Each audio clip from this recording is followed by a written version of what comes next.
Good morning dear students, welcome back to your GK class. Today we are going to study chapter 12. Chapter name is the moon, means Chandrama. Now let's start the chapter. The moon is Earth's only natural satellite. Although not the largest natural satellite in the solar system, it is among the satellites of major planet the largest relative to the size of the object it orbit. Means चंद्रमा पृथ्वी का एकमात्र उपग्रह है.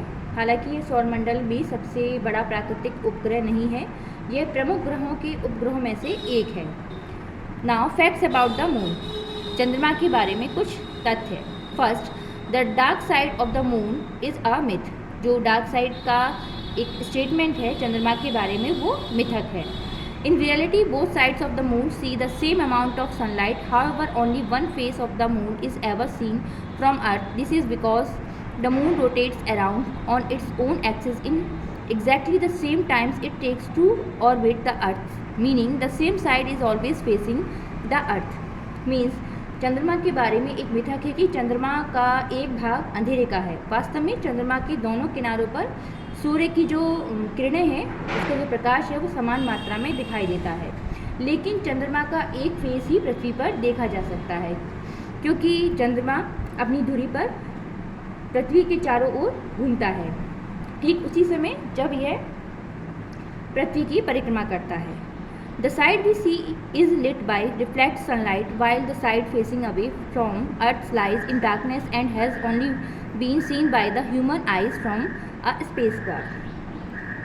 हम केवल उसके एक पक्ष को ही देखते हैं. जिसे हम देखते हैं वह सूर्य के प्रकाश से परावर्तित होता है, जबकि पृथ्वी से दूर का पक्ष अंधकार से निहित होता है और मानव के द्वारा केवल अंतरिक्ष यान से मीन्स स्पेसक्राफ्ट मीन्स अंतरिक्ष यान से ही उसको देखा जा सकता है. Second, the rise and fall of the tides on earth is caused by the moon. जो टाइड्स मीन्स ज्वार में जो राइज एंड फॉल होता है वो अर्थ पर वो चंद्रमा के द्वारा होता है. There are two bulges in the earth due to the gravitation pull that the moon extract, one on the side facing the moon and the other on the opposite side that faces away from the moon. पृथ्वी पर ज्वार का जो उदय और गिरना चंद्रमा के कारण होता है, वह गुरुत्वाकर्षण खिंचाव के कारण दो उभार होते हैं जो चंद्रमा पर पड़ते हैं. एक तरफ चंद्रमा का सामना करना पड़ता है और दूसरी तरफ दमन का सामना करना पड़ता है. The buggles moves around the ocean as the earth rotates, causing high and low tides around the globe. और जो उभार होते हैं वे ओशियन के चारों ओर घूमते हैं. जैसे अर्थ घूमती है, इसी प्रकार ज्वार का राइज एंड फॉल होता है. The moon is drifting away from the earth. Moon चंद्रमा पृथ्वी से दूर जा रहा है. The moon is moving approximately 3.8 centimeter away from our planet every year. चंद्रमा प्रतिवर्ष 3.8 सेंटीमीटर पृथ्वी से दूर जा रहा है. It is estimated that it will continue to do so for around 50 billion years. ऐसा अनुमान लगाया जाता है कि ये लगभग 50 बिलियन वर्षों तक ऐसा करता रहेगा. By the time that happens, the moon will be taken around 47 days to orbit the Earth instead of the current 27.3 days. समय के अनुसार चंद्रमा को 47 डेज पृथ्वी की परिक्रमा करने में लगते हैं. इसके बजाय वर्तमान में 27.3 डेज हैं. A person would weight much less on the moon. एक व्यक्ति का वजन चंद्रमा पर बहुत कम होता है. The moon has much weaker gravity than Earth due to its smaller mass, so you would weight about 16.5% of your weight on Earth. एक व्यक्ति का वजन चंद्रमा पर बहुत कम होगा. चंद्रमा अपने छोटे द्रव्यमान के कारण पृथ्वी की तुलना में बहुत वीक गुरुत्वाकर्षण होता है, इसलिए अपनी वजन का लगभग छठवां हिस्सा जो होता है मीन्स 16.5% वजन होगा. This is why the lunar astronauts could leap and bound so high in the air. यही कारण है कि जो अंतरिक्ष यात्री हवा में इतनी ऊंची छलांग लगाते हैं. The moon has only been walked on by 12 peoples all American mails.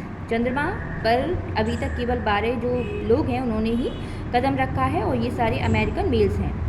The first man to set foot on the moon in 1969 was Neil Armstrong on the Apollo 11 mission. जो पहले व्यक्ति हैं पर्सन हैं जिन्होंने चंद्रमा पर कदम रखा था 1969 में। उनके नेम था नील आर्मस्ट्रॉन्ग, जो कि अपोलो 11 मिशन के संचालक थे। While the last man to walk on the moon in 1972 was Gene Cernan on the Apollo 17 mission, जबकि 1972 में चंद्रमा पर चलने वाले अंतिम व्यक्ति अपोलो 17 मिशन की जीन सेमेन थे। Since then, the moon has only been visited by unmanned vehicles. इसके बाद चंद्रमा पर केवल मानव रहित वाहनों का ही दौरा हुआ है। Now, the moon has no atmosphere, means चंद्रमा पर कोई भी वायुमंडल नहीं है। This means that the surface of the moon is unprotected from cosmic rays, meteorites and solar winds and has huge temperature variation.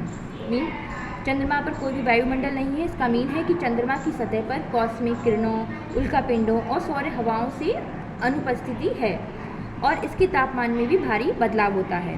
The lack of atmosphere means so sound can be heard on the moon and the sky always appear black.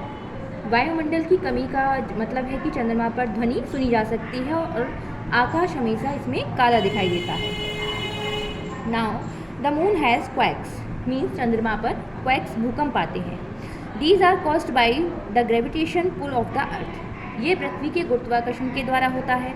Lunar astronauts used seismograph on their visits to the moon and found that small moon quakes occurred several kilometers beneath the surface, causing eruptions and cracks. चंद्र अंतरिक्ष यात्रियों ने चंद्रमा पर अपनी यात्राओं पर seismograph का use किया और पाया कि छोटे चंद्रमास में कई किलोमीटर उनकी सतह में क्रैक्स आते हैं।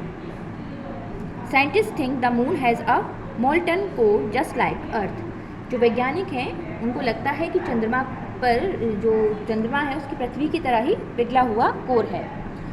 Now the first spacecraft to reach the moon was Luna 1 in 1959। जो पहला चंद्रयान जो था, चंद्रमा पर अंतरिक्षयान था, वो 1959 में लूना 1 था। This was a Soviet craft which was launched from the USSR, is passed with 5,995 kilometre of the surface of the moon before going into orbit around the sun. चंद्रमा पर पहुंचने वाला जो पहला अंतरिक्षयान था वो 1959 में लूना 1 था। यह एक सोवियत शिल्प या जिसे USSR ने लॉन्च किया था।